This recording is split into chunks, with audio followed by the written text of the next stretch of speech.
આજે સવારમાં Jawahar Nagar police station વિસ્તારમાં મિરાજ એન્જિનિયરિંગ કરીને એક કંપની છે અને એ કંપનીમાં કોન્ટ્રાક્ટ ઉપર કામ કરતા એના જે કર્મચારીઓ છે એના માટે એક એણે ભાડાના મકાન રાખેલા છે જલારામનગરમાં. ત્યાં રહેતા ભોગ બનનાર અને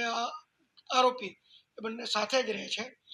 અને સવારમાં એમને કોઈ બંને બિહારના વતની છે, સામાન્ય બાબતમાં ઝઘડો થયેલો અને એમાં જે મરણ જનાર છે એના મોબાઈલમાં આરોપીની બહેનનો ફોટોગ્રાફ ને વિડીયો એને મળેલો, તેથી તે ઉશ્કેરાયેલો